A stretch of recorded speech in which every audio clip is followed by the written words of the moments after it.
Hello, and thanks for being with us on the New Life Show with Dr. Michael Laitman. Hello, Dr. Laitman. Hello, everyone. Hello, Nitzam Azaz. Hello.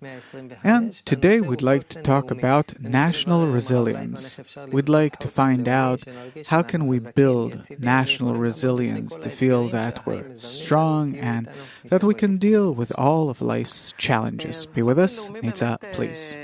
Yeah. National resilience consists of two factors. The one is that it comes from society itself, from the resilience of the individual as a part of society, from the strength of their family, the community, society, the that each and every village, city have. In short, these are circles over circles that form a chain, and eventually the strength comes from the individual, from the citizens. Also, national resilience really depends on the system of faith and trust that exists between the individual and the governing institutions, the different governing bodies.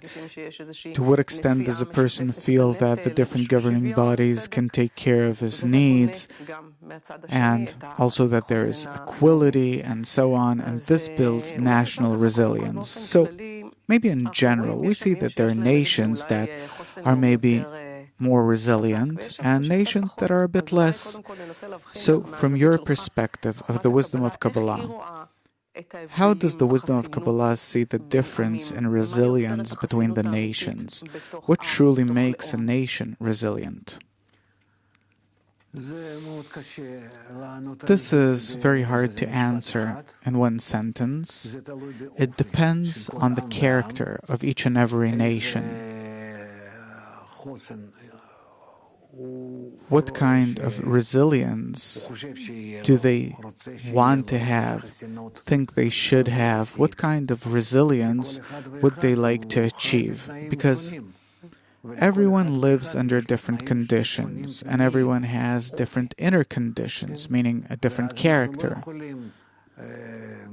And so we can't compare a nation that lives someplace in the north with a nation that lives somewhere in the south, next to the ocean, with different natural conditions, and also the character of the nation is different. There are those that are more connected, less connected. There are such nations where they all live together, tightly, closely together, like the Hindus, for example. And if we go to the north, to the Swedes, to the Norwegians, then they all need a few miles apart from each other. And they don't like to have some kind of connection between them, meaning it doesn't give them a sense of resilience, and so on. So you can't compare. You can say one thing, that a nation can acquire true resilience, can build true resilience only to the extent to which a nation is interconnected within itself, to the measure to which they feel that they're all a part of the same nation, of the same root.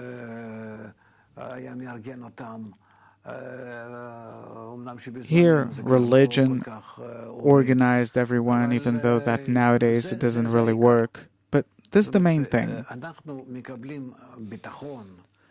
We get a sense of confidence, inner strength, confidence in tomorrow, in the future. This is something that I get only from people like me that are similar to me.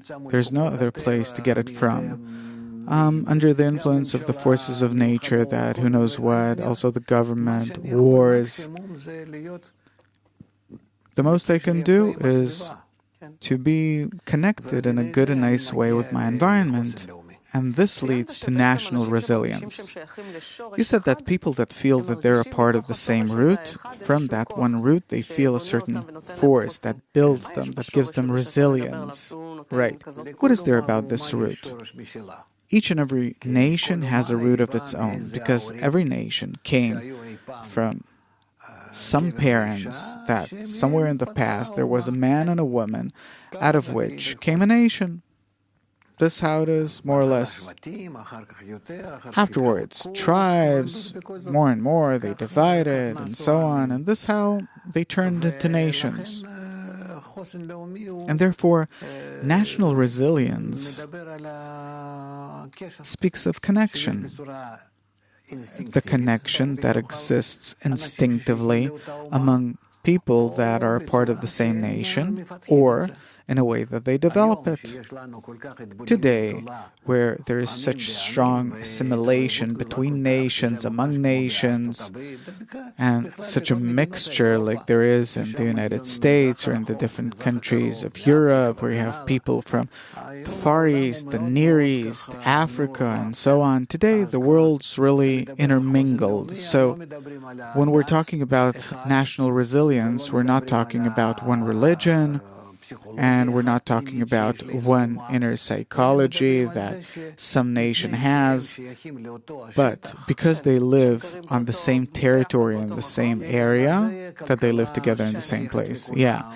Then they have a common economy, and they need common security, and the climate, and the different natural resources. In short, like previously it was a nation, then today it's no longer a nation, but let's call it a nationality, something national. But this is why today we're reaching a state where between them they have no inner feeling that they're brothers.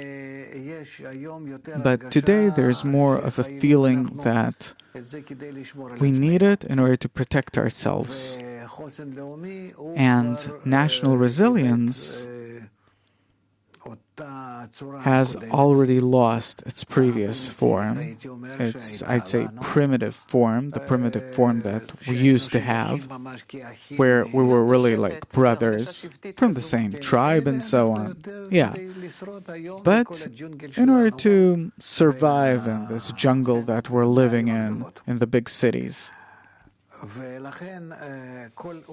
and therefore each and every nation today depends on the measure to which it can connect itself into a family. Because this gives it a national family, you mean? Yeah. It's interesting what you're saying, because we also see this phenomenon around the world now, that nationalism is on the rise, that people want to come together. Now, you mentioned that people get their resilience as a result of their connection. But you also said that their connection to the root, the feeling that they're a part of the same family, of the same place, that they're facing a common threat, that this builds their inner strength or resilience. I want to ask, a moment ago you said that each nation depends on its ability to come together as a family. This I don't understand. And why is this the thing that will influence its national resilience? We're in some European country, for example. In that country, suppose you have 20 different species, so to speak.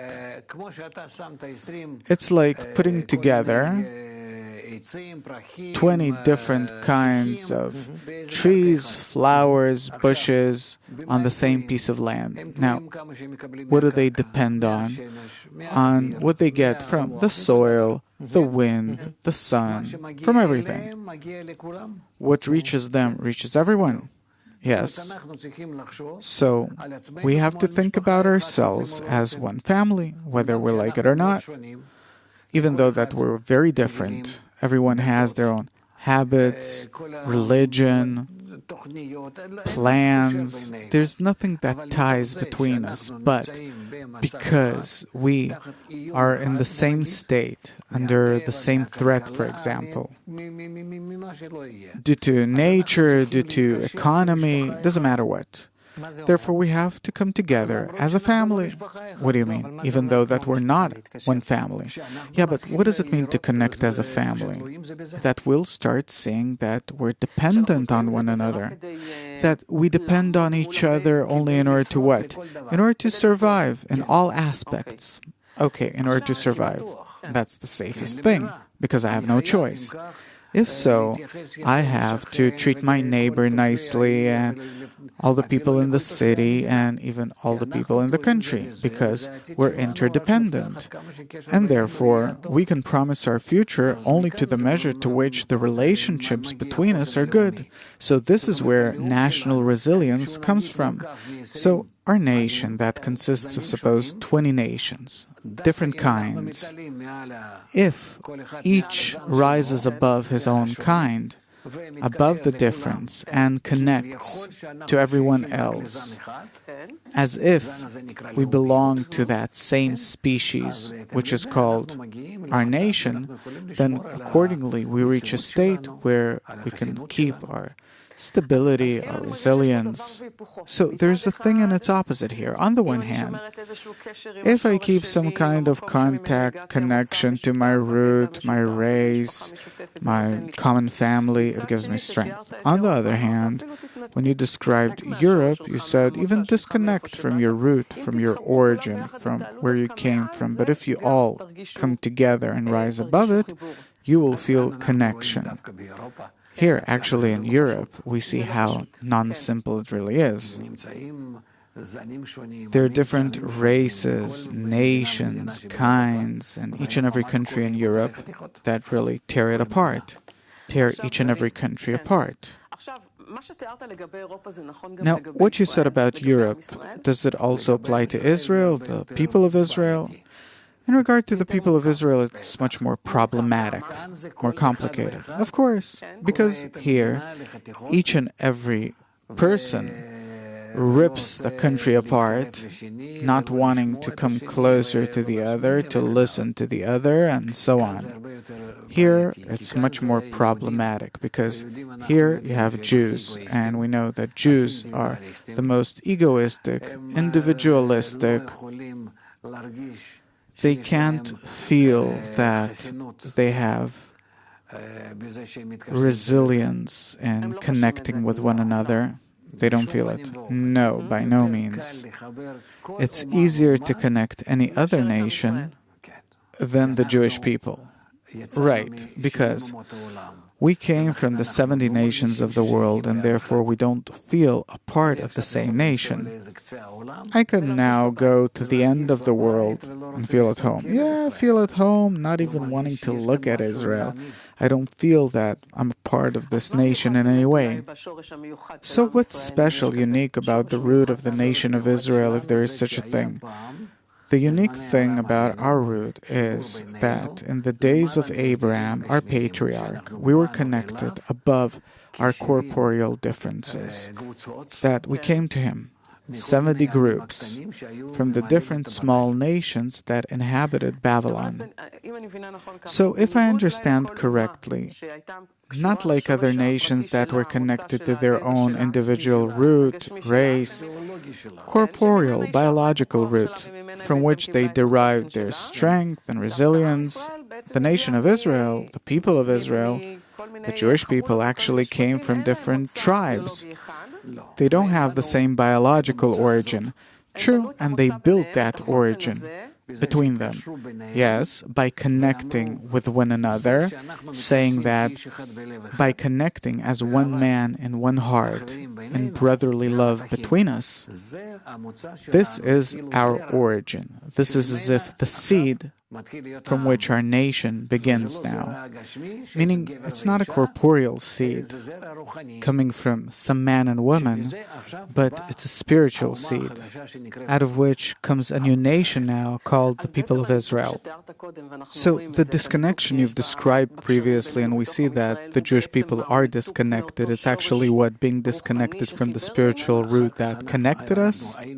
Afterwards, we lived in connection, according to how Abraham, our patriarch, founded us. This is why he's called the father of the nation. And afterwards, after almost 3,000 years, 2,700, 800 years, we've lost our connection, and instead of brotherly love, we fell into hatred of brothers. And so, because of our hate, we dispersed among all nations. There was no need to banish us from the land of Israel, but we ourselves, we fled from one another. And to this day, the force of hate and rejection exists. And were it not for the hate against us, the growing hate, we'd never come back to the land of Israel, trying to build a country here. But because of the big pogroms in Russia and also the Holocaust in Europe, therefore they came here and established the state of Israel. From what I understand, the building of the resilience of the nation of Israel, there is different laws that apply to it than in the building of the resilience of any other nation in the world. Of course. So, other nations, they can maybe unite around different things, like they have a corporeal root. And the nation of Israel, the Jewish people, can have only one spiritual root that unites them. And if it's gone, then there's no nation. In the best case scenario, there's then gathering of exiles like you have now in Israel. And that one root that can unite all of Israel, what is it called? Love another as yourself. This is what Abraham said before them. Okay, now I want to add another concept, which is called social connection, social unity. And I want to understand, to what extent does the social unity that exists or doesn't exist between us, does it influence our national resilience? What's the connection between our national connection, unity, and the national resilience that we experience? This has to do with the purpose of our existence. The purpose of our existence is to reach connection among us that is so strong that it will draw, that this connection will draw all the nations of the world to connect to, even though that they only have a corporeal root. Meaning, around our spiritual root that we will build, where love covers for all crimes, that even though that our corporeal root doesn't give us any connection, and what we do is we run away from hatred. We have to awaken our spiritual root the way it used to be back then. And then when we will connect between us in our spiritual root, to the extent to which we will start connecting, by the spiritual connection between us, we will also draw all the nations of the world to connect to us, with us. Because all of the nations of the world, imagine 10 billion people, and here you have 10 million Jews. And if this is how we will connect, then all the 10 billion will connect around us. And they need it. Because without the connection between us, among Israel, where we reach our spiritual root, they too have no spiritual root. They have no connection to the spiritual force, the upper force, and also they have no resilience of their own, no national and general resilience. And therefore, this is something that can be only in the connection between us, a connection of brotherly love, of love another as yourself, where we reach our national resilience, and then they start feeling that this is what they need too, and that they simply can't find it anywhere, in any shape or form, unless they connect to the people of Israel, around the people of Israel. And then the whole of reality connects this way. We have a spiritual root, a corporeal root, and through our corporeal root, they also connect to our spiritual root. And this is how they ascend together with us up to the upper force, in which we find all of this great worldwide resilience. This is kind of complicated. So, in the heart of all of these circles, there is something you call the spiritual root. I asked you, what is that? You said a spiritual root means love another as yourself. This is something that is in the heart of the matter. So if people start connecting in unity and love, as the verse goes, love another as yourself, in this connection of theirs, they start feeling resilience. Yeah. And the broader the circle of connection and love, the stronger the resilience anyone connected to this qualitative connection feels. And this is something that has to start here in Israel, and if it will work here, immediately the entire world in circles will join this thing, that they'll be envious of this thing because they'll start feeling that they too need this resilience that is generated in the center of this connection. Yes. So there's a pyramid of building resilience on all levels, from the neighborhood to the city to the country to the entire world, where at the heart of this resilience stands love another as yourself. This is the engine. So there's nothing new about this. What do I mean?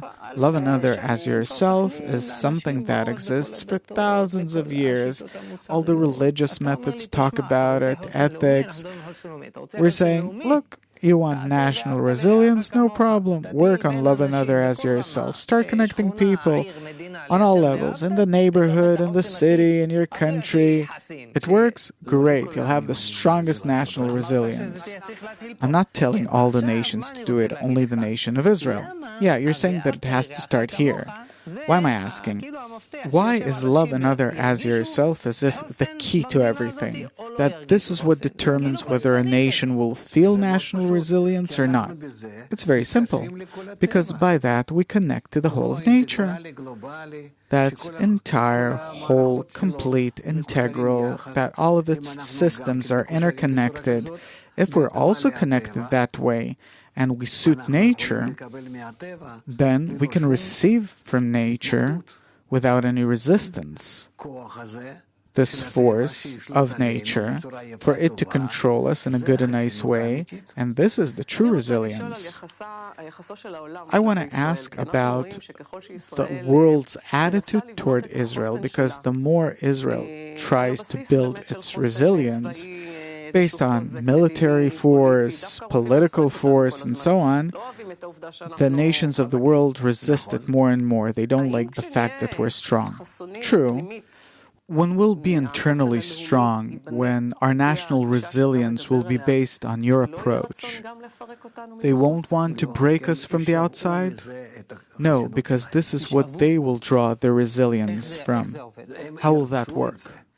They'll want it to the extent to which we are drawn to build our resilience in our connection by connecting with one another in order to reach love another as yourself, that this will allow the upper force to dwell in us. They will support us because they need it too.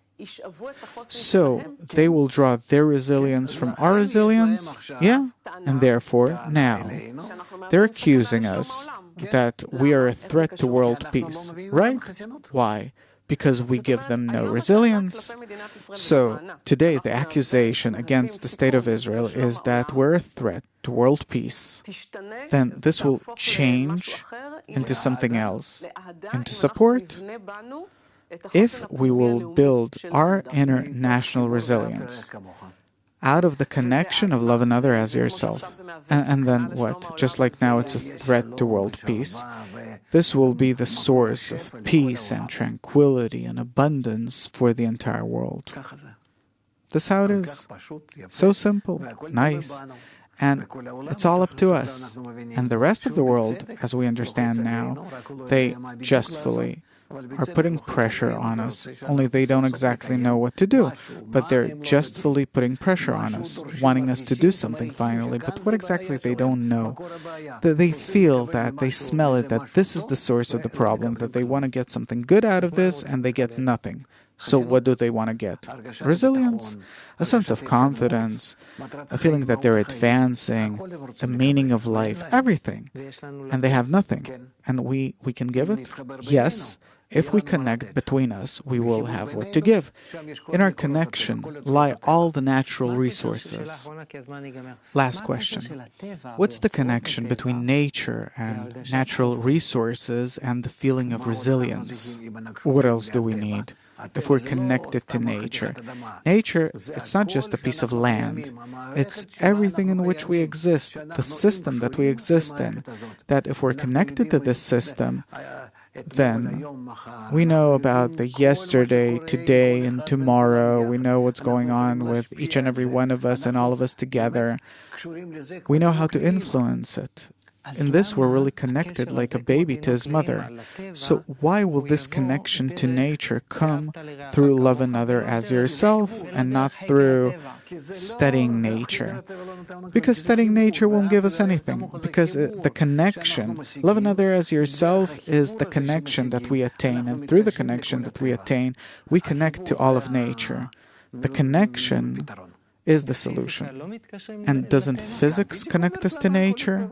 Physics says the same, that you have to be integral, like the whole of nature. You have to be connected to nature and simply immerse in it. So this connection of love between people, it gives resilience because it actually suits the connections that exist in the broad system of nature. Yes. Last question. How do you define national resilience? To the extent which people are connected with one another in a good and nice feeling, by that they reach national resilience. Dr. Laitman, thank you very much. Thank you, Nitza. Thank you for being with us. Till